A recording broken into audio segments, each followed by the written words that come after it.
Shalom, shalom, brothers and sisters. This is your Levitical priest here doing another video today. Hope it edifies everyone. Shout out to my brothers and sisters that are Israelites. We all need encouragement, and here it is. I'm trying to do another video here, and the name of this video is your spiritual bank account. What do you have in your spiritual bank account? We all see that what's coming with technology, through the laws are being passed and changed. We all are seeing the things that are going on in this world. And are we ready for that? Are we ready to make the adjustments? Are we ready to put in the time and prayer, looking further down the road to see what's going on? Because there are many things from the sky, from the ozone, the climate, just on the environmental level. Then you have the laws that are passing with several different lifestyles. You know what I mean? And then you have AI. You have all these things that are being shown to us that are coming. And the thing is, are you ready for that? Are you ready for your personal life? Then we have our finances. Money is changing, prices on things is changing, and it's happening all before our eyes. And the media is not showing us everything that's going on. The media is not displaying it, and they're hiding things from us. 1 week you see a story, the next 2 months you don't hear anything for it until it blows up. We have to have our spiritual eyes open. We have to see what's coming. We have to be prepared. And Christ, when he went to the mountain, and he went to Gethsemane, and he went to pray, and he stopped and dropped off his disciples. Then he went further ahead with Peter and John, and he asked them to pray, stay right there and pray, tarry with him. And he went further ahead and he prayed. And when he got back, he noticed they were asleep. He's like, man, can you stay with me 1 hour? Because they was not seeing what was going on, what was coming ahead. And he knew that temptation and fear and all these things was going to happen when they came to get Christ. But he told them, watch and pray. We have to be watching and praying, guys. We have to be putting the Lord first. We got to give him first dibs to what's going on in our life. And he will open the door. He will prepare the path. But all we have to do is pray. Jesus went to the mountains all the time to pray, and he put in time. And the thing about it is, a lot of times we pray for ourselves. That's one of the worst things we do as Israelites. We can't just pray for ourselves. We have a whole surrounding. We are a nation of people. We have to pray for others sometimes more than ourselves, because those are going to be the people that's going to lift you up. And those are going to be the same people that can tear you down. But you have to have something within yourself, time spent with the Lord, experience with the Most High that you have, that you can pull from. You have to have that yourself. You have to put in time. I can't go there for my son, my children. I can't go there for them. They have to be able to do it themselves. You have to imagine a world that if you were gone or if everybody leaves you, can you withstand? Can you make it on your own? If everybody turns their back on you, can you make it? If you can't, if you have struggles with that, you need to be building yourself. You need to be gaining the knowledge of the Most High. You need to be seeking him, because he says fear of the Lord gives you knowledge. You have to have fear of the Lord, and that increases your knowledge, because when you fear something, you study it more, because you know that this entity that we have as the Most High has all control and power in our lives. And why wouldn't you want to get to know the person or the thing that has power over you? You need to know it. And a lot of us are so arrogant. This generation that we have with us nowadays, they have more knowledge and more understanding of things they can Google right in their hands. Just about every kid, every person has a phone, and no one utilizes their information to learn about the Most High. This generation, they have the most of everything at their fingertips, and we're going to be held accountable for that. And I truly believe the Most High made the internet for us Israelites. I think all of that was to give us knowledge in these last days. I'm telling you, when the Israelites hit the streets, all types of information start coming out on all levels: spiritual, mental knowledge, just the UFOs and all the knowledge things started coming open because our spiritual eyes were now being open, and God and the Most High was able to introduce us to what the world really consists of. And everybody's trying to combat that now with putting more evil out there. They're trying to hit it. They're trying to double down on dysfunction and disparity and on righteousness. They're trying to double down on it because there's an increase of information. And those that are not connected to the Most High, and those that are not seeking Him, you're going to get lost when times come. You have nothing to pull from. You have no experience. You haven't opened your heart to Him. You haven't sought Him. You haven't asked questions. And it's amazing to me.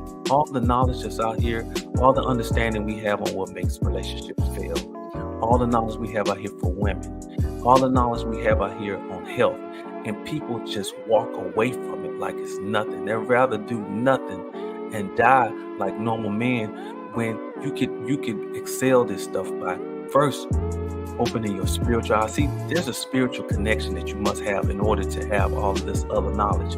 There's a way, there's an entryway, and that way is Christ. Once you get Christ, He can endow you. He can come and have sup with you and show you things. But some of us, our spiritual eyes and our spiritual minds are closed. We want to do things our way. We want to be independent. We want to do it the way we want to do it. We want to have God in our life as we will, as we want. And that is utter, complete wickedness. You cannot have the Lord on your terms. You cannot have the Most High on your terms. It's not going to happen. He has a way through His commandments, His laws, His statutes that you must follow in order to be successful. And I'm not just talking about money. I'm talking about spiritual, mental, physical, wealth. If you lack any of these things, you're imbalanced. And we know disease is imbalanced. You are a diseased individual if you're lacking in any of those areas, spiritual, mental, and physical. You have got to open your eyes, because when you get the knowledge of the Most High, when you seek Him, you will have something in you that you can pull from later. It's just amazing to me how in these days, all of this stuff is here for us to grasp and eat from the Lord's table and to get to know Him. When you open your phone, the first thing we're looking at is ratchetness. Nobody's asking questions about the Most High. The Old Testament is the most powerful book of examples. I used to study Jacob over and over again. I used to just read those stories, Bible stories over and over again, and they have become a part of me and what I pull from. And when you read the New Testament, you understand the New Testament just paraphrases the Old Testament. The book of the law, that's our establishment. The Old Testament is what the New Testament is built on. So what I want to get into right now is a great example of a man that has something to pull from. And this man's name is David. We all know David.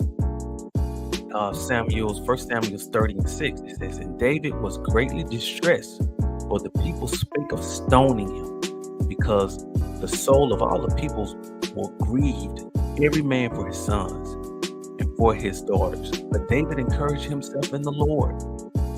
All right. If you understand this scripture, you go back and read this chapter, 1 Samuel 30, and you will see that David had done so many things for his people. David gave and shared where Saul didn't. David considered his people in a way no other king or no other person in authority had done. Most people get in that type of power, they abuse it, take everything for themselves, but David shared everything. During this chapter, he was running from Saul, and this is where he learned to be king. This is where he learned greatness from. This is where he learned to trust the Most High. This is where his ground was of learning people, spending time with them and understanding. And he was able to build himself while he was in those caves running from Saul. So when the people turned their back on him, when their children got taken, when the women were taken, their whole families were taken, the people were so angry with David, they were going to stone him. They were going to straight kill him because they had lost what they had. And this is what I'm telling you. Sometimes people are with you, and sometimes people are not with you. In the same sentence, people turn their back on you. In the same breath, when things go wrong, everybody loves you when things are going good. But when things go bad, they start looking at you like you're the devil, like you put them in a bad situation. And they didn't see the blessings. They didn't see the blessings that you were doing. Like my mother. Everybody, I had a situation where people want to bash her and say she's a bad person, but they wasn't there when she was doing all the work, taking care of the elderly in her family till they pass. And then you want to come back and talk about she's the worst person in the world. How do you do that? I don't understand how people take the blessings, but then they hate you when things go wrong. When this person is taking stress off the whole family, now you coming at them with hatred because you didn't get what you wanted, because the situation went bad. Now these people that blessed you are evil. That's what I'm trying to say.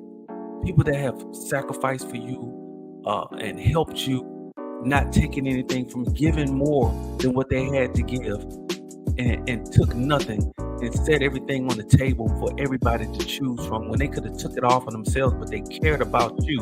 And then when you don't get what you want several years later because situations didn't go your way, now you're going back to those times and cursing the people that blessed you. That's evil. David was in the same situation. David had laid his life out on the line. He did not kill Saul. He blessed the people. He admonished those men, Jonathan and David, even though they hated him. He had the opportunity to take their lives, but he didn't.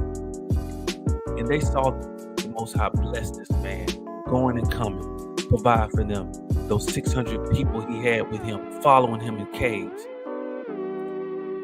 And as soon as the disaster struck, they wanted to stone him. But David encouraged himself in the Lord. Why? Because he had a spiritual bank account to pull from. He had time as a sheep herder. He worshiped the Lord.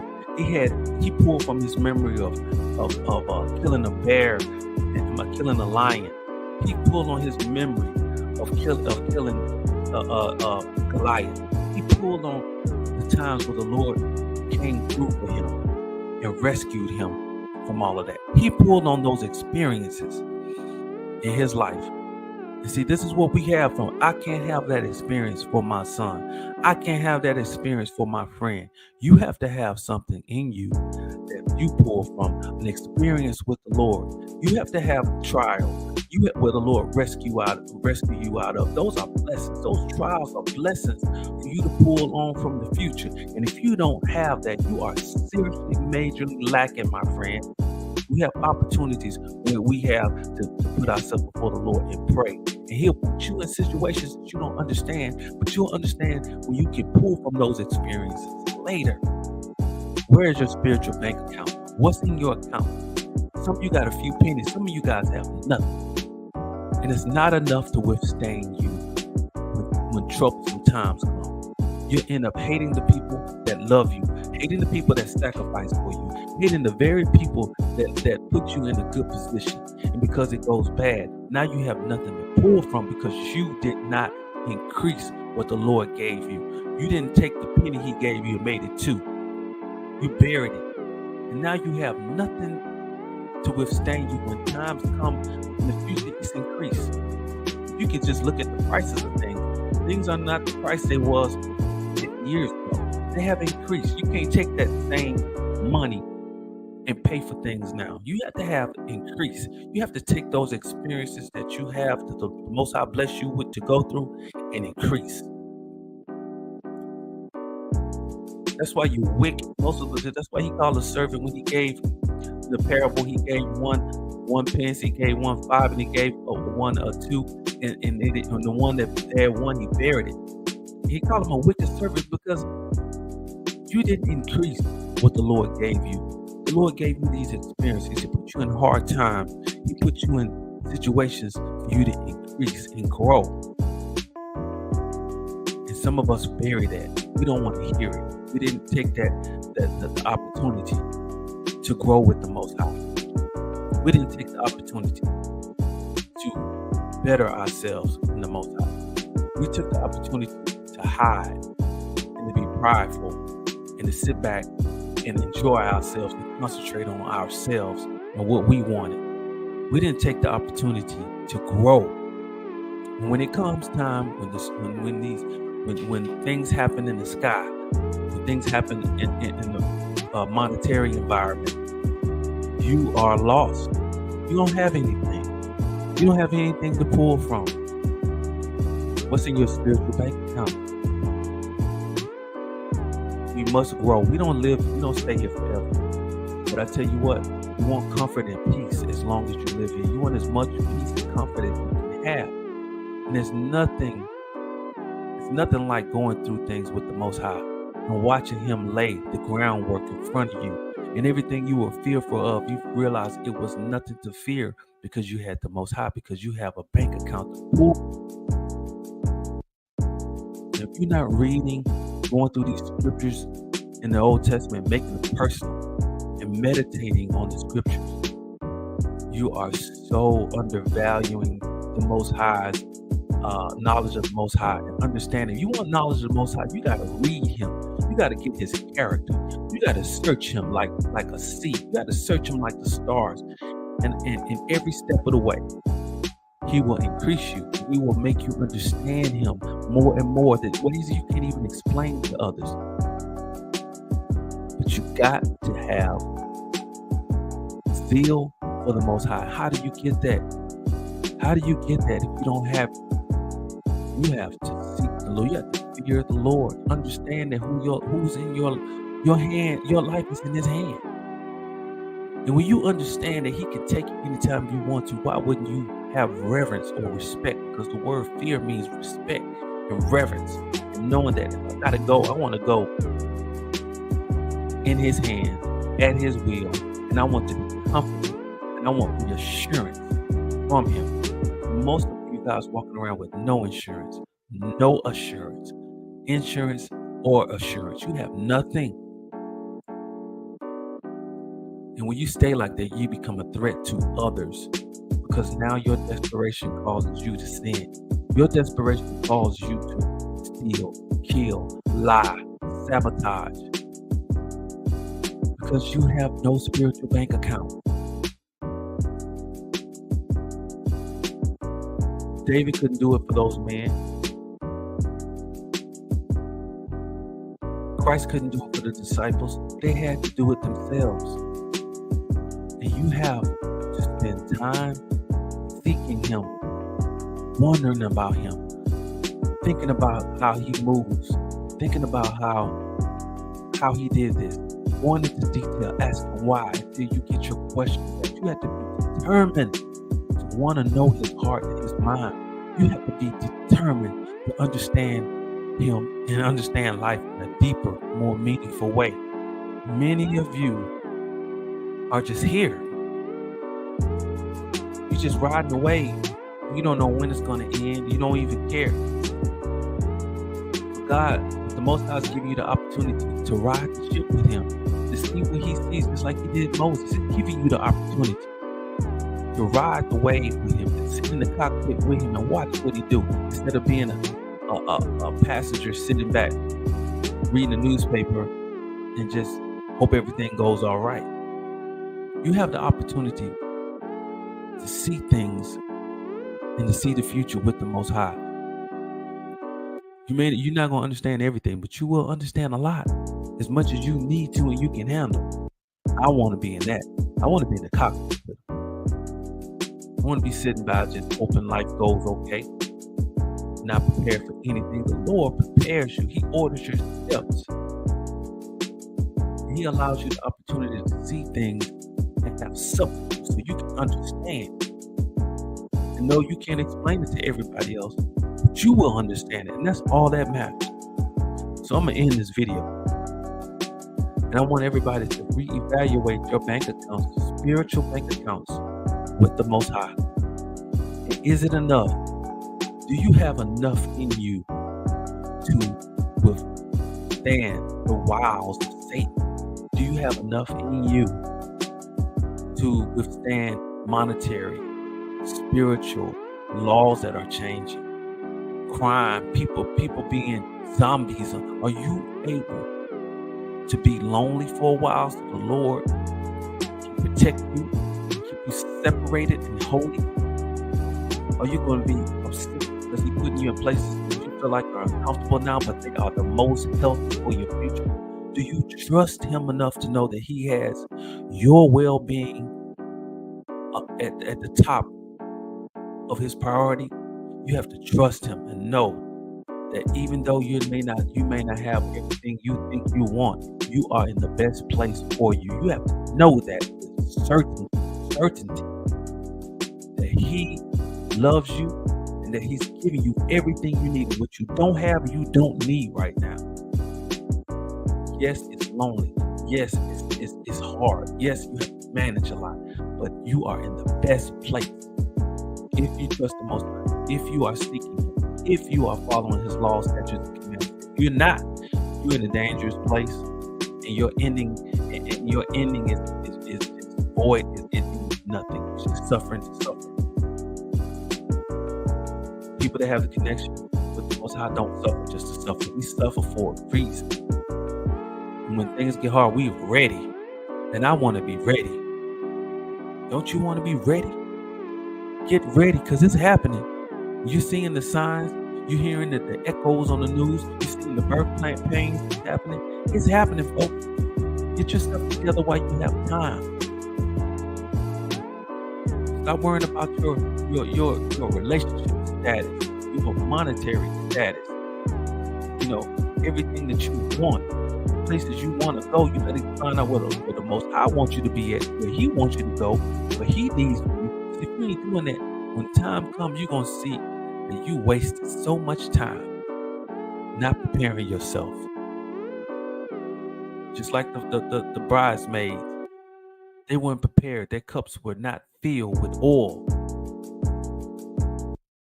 You want your cup filled. You want to be prepared. You want to be ready. And yes, it means suffering. Yes, it means lack sometimes. Yes, it means that you don't understand. But you're going to be so blessed. So all praises to the Most High. All the Israelite camps out there that's doing the work. I want to give a shout out to every person that's Israelite that's doing the work, following the laws, statutes, commandments of the Most High. My brothers and sisters locally, I pray for you daily, and I pray that the Most High bless you, keep you strong. If you fail, then I'm praying that the Lord help you in everything that you're going through. Stay strong in the Most High. Keep your strength. Keep praying. Pray for me. I'm praying for you. I praise to the Most High. God bless.